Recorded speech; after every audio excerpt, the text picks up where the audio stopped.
1. Under Part 107, what is the maximum allowable altitude above ground level AGL for small UAS operations without a waiver? A. 200 feet. B. 300 feet. C. 400 feet. D. 500 feet.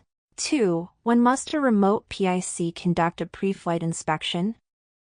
A. Only if the UAS is used commercially. B. Before each flight. C. After every 5 flight hours. D. Only when carrying payloads. 3. A small UAS must be registered when it A. Weighs less than 0.55 pounds. B. Is flown indoors. C. Weighs between 0.55 pounds and 55 pounds. D. Is used exclusively for recreation. 4. What is the minimum visibility requirement for small UAS operations under Part 107? A. 1 mile. B. 2 statute miles. C. 3 statute miles. D. 5 statute miles. 5. Which airspace requires ATC authorization prior to operating a small UAS? A. Class G. B. Class E. C. Class D. D. Class F. 6. The person responsible for the overall safety of a small UAS flight is the A. Visual observer. B. Operator. C. Remote pilot in command. D. Person manipulating the controls. 7. You are operating in Class C airspace.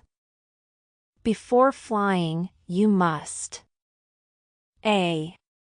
Notify the local police department. B. Obtain ATC authorization. C. File a NOTAM. D. Obtain a COA certificate of authorization. 8. What does a METR report provide? A. Real-time NOTAM information. B. TAF forecast data. C. Current weather observations. D. Notices for airspace restrictions.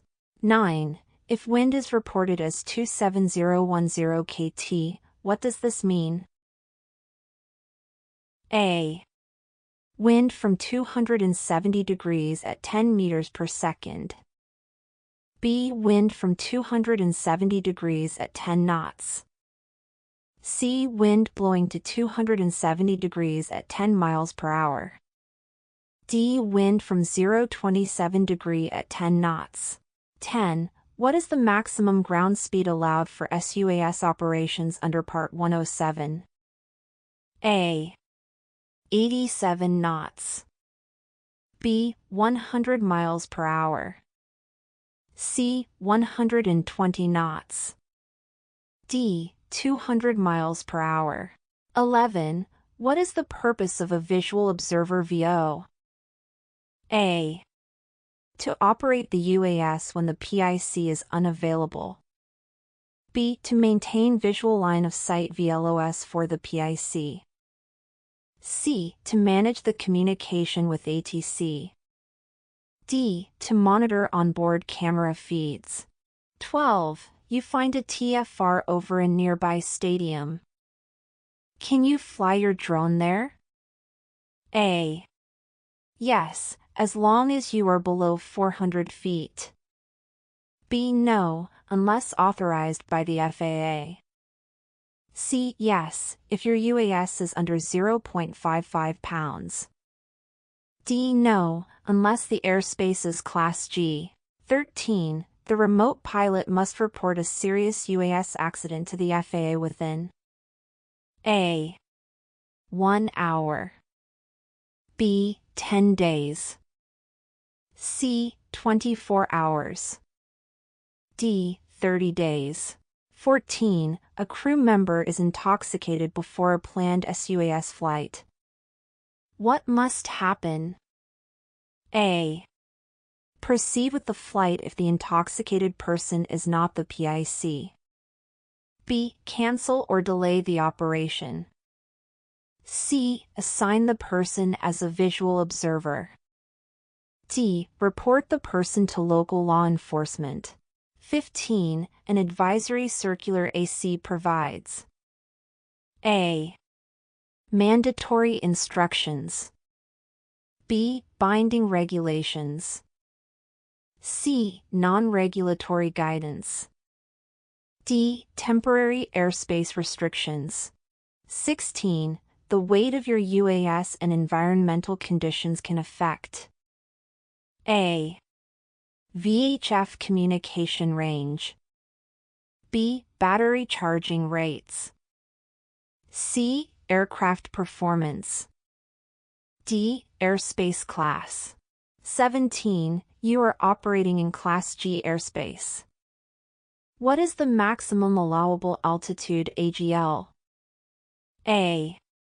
400 feet.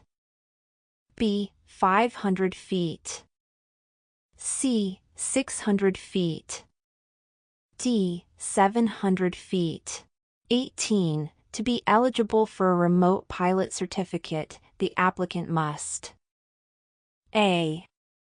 Be at least 14 years old. B. Hold a driver's license. C. Be at least 16 years old.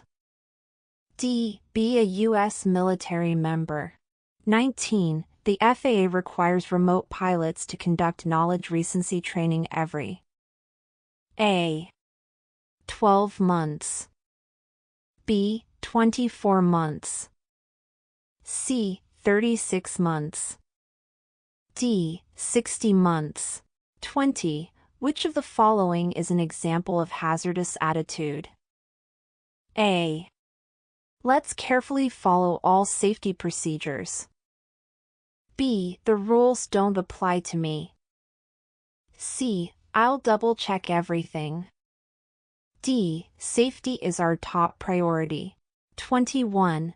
The density altitude increases when A. Pressure decreases and temperature decreases. B. Temperature increases and pressure decreases. C. Temperature decreases and humidity decreases. D. Wind speed increases and visibility decreases. 22. What class of airspace typically surrounds busy commercial airports? A. Class B. B. Class C. C. Class D. D. Class E. 23. What type of chart provides detailed information about topography and airspace? A. Sectional chart. B. Meter report. C. TFR bulletin. D. VFR and route chart. 24. Link is used to A. Schedule pilot license exams. B. Track NOTAMs. C. Obtain real-time ATC authorization. D. Communicate with FAA inspectors. 25. What is required to operate a small UAS from a moving vehicle? A. Permission from law enforcement. B. FAA waiver. C. VO on board. D. Class G airspace only. Unmanned Aircraft General. The Unmanned Aircraft General UAG test is a certification exam administered by the Federal Aviation Administration FAA. For individuals seeking to obtain a remote pilot certificate under 14 CFR Part 107. This certificate is required to legally operate small unmanned aircraft systems (SUAS) commercially in the United States.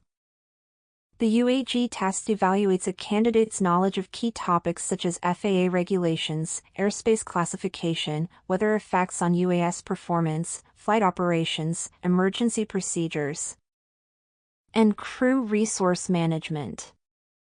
Successful completion of the test demonstrates that the applicant possesses the aeronautical knowledge necessary to safely operate a small UAS in the national airspace system. Here are the top 5 beneficial uses of the sample exam. 1. Commercial Operations Certification. The UAG test enables individuals to become FAA-certified remote pilots, allowing them to legally conduct commercial drone operations for industries like real estate, agriculture, construction, and media production. 2. Airspace and Safety Knowledge. Passing the UAG test ensures pilots understand U.S. airspace rules, weather effects, and operational procedures, improving airspace safety and reducing the risk of incidents. 3. Career Advancement. Certification opens career paths in the growing drone industry, increasing employment opportunities and enhancing professional credibility in sectors that rely on aerial technology. 4. Legal Compliance. The UAG test fulfills FAA regulatory requirements under Part 107, helping operators avoid legal penalties and fines. 5. Emergency and Public Safety Support. Certified pilots can assist in disaster response, search and rescue, and public safety missions, providing vital aerial data to support timely and informed decisions.